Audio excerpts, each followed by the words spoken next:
ஐ மீன் thank you every one. இங்க நிறைய பேர் எனக்கு ஆக்சுவலி தெரியும், முன்னாடியே மீட் பண்ணிருக்கேன். வணக்கம்ப்பா, எல்லாரும் இங்க வந்ததுக்கு ரொம்ப ரொம்ப நன்றி. Thank you so much. என்னப்பா பண்ணும், தமிழ்ல பேசணுமா? வந்த சரிம்மா. உன்னை பார்த்தா அந்த சிம்பு கூட வர மாதிரியே இருக்கு. சரி, ஓகே. எல்லாருக்கும் நன்றி வந்ததுக்கு. முதல்ல நான் எதிர்பார்க்கவே இல்லை இவ்வளவு பேர் வருவீங்கன்னு. நான் அப்படியே குவாய்ட்டா வந்து மேல வீட்டுல போய் உட்காந்துக்கலாம் ரிலாக்ஸா நினைச்சிட்டு வந்தேன். But made my day. Thank you. இவ்வளவு வருஷமா டெஸ்ட் கிரிக்கெட் விளையாடிட்டு இந்த மாதிரி ஒரு லாஸ்டா இந்த மாதிரி ஒரு 2011 வேர்ல்ட் கப் முடிச்சுட்டு வரும்போது இருந்தது அதே feeling. So you go down the same memory lane, அதிலே திருப்பி நடந்து வரும். அதான் இதில் தமிழ்ல மாத்தி இன்னும் நான் சொல்றேன். For what? No, actually, I mean, it's not. To be honest, I don't know, it's emotional for a lot of people. It will be emotional. Maybe it will sink in, but for me, personally, I think it's a great sense of relief and satisfaction. When did you decide to stay? It's very instinctive, yeah. It's been running in my head for a while, but it's very instinctive. I just felt on day 4 and just called it on day 5. That's it. One of your, tell us about the moment you had that 10-wicket spree. Which one? The first one. First 10 wicket, ஞாபகமே இல்லை எப்ப எடுத்தேன். To be honest, right, நம்ம எல்லாருமே வந்து நம்ம கரியர்ல we all keep going through a lot of things. இது கிரிக்கெட்டருக்கு மட்டும் இல்ல, பட் ஜென்ரலாவே சொல்றேன்.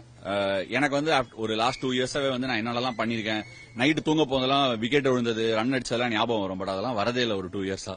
சோ அதுவே ஒரு கிளியர் இண்டிகேஷன் தட் நம்ம வந்து அடுத்த பாதைக்கு போனோம் அப்படிங்கிறதுக்கு. சோ என்ன பொறுத்த வரைக்கும் அவ்வளவு பெரிய முடிவு இல்லை, நம்ம அடுத்த பாதைக்கு தான் போறோம். we are not done with anything. என்னங்க, இனிமே முடியாது. இல்ல, பட் அவ்வளவுதான். எனக்கு ஒன்னும் ரிக்ரெட் இல்ல. I have 0 regrets. அந்த மாதிரிலாம் வந்து நான் நிறைய பேரை பார்த்திருக்கேன், டிஸ்டன்ஸ்ல இருந்து பார்த்திருக்கேன், ரிக்ரெட்ஸோட இருப்பாங்க. அந்த மாதிரி ஒரு லைஃப் வாழறதுக்கு நான் தயாரில்லை. எனக்கு ரிக்ரெட்ஸே கிடையாது. என்னங்க, பார்த்தா தெரியலையா, சிரிச்சுனே இருக்கேன். இதுக்கு மேல என்ன வேணும்? ஒண்ணுமே கிடையாதுங்க, சும்மா இருக்கணும் கொஞ்ச நாள், அவ்வளவுதானே. சும்மா எனக்கு சும்மா இருக்கிறது தான் வந்து ரொம்ப கஷ்டமான விஷயம். சோ அதுதான் கொஞ்சம் ட்ரை பண்ண போறேன்.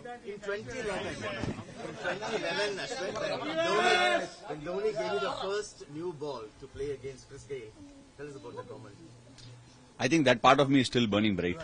I'm going to play for CSK and don't be surprised if I try and aspire to play for as long as I can.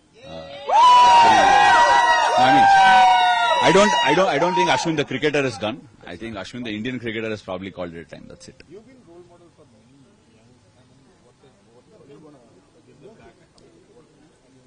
In my own small way, நான் என்னோட சின்ன வேலையில பண்ணிட்டு தான் சார் இருக்கேன். அகாடமி లైక్ చేయండి, share చేయండి, subscribe చేసుకోండి.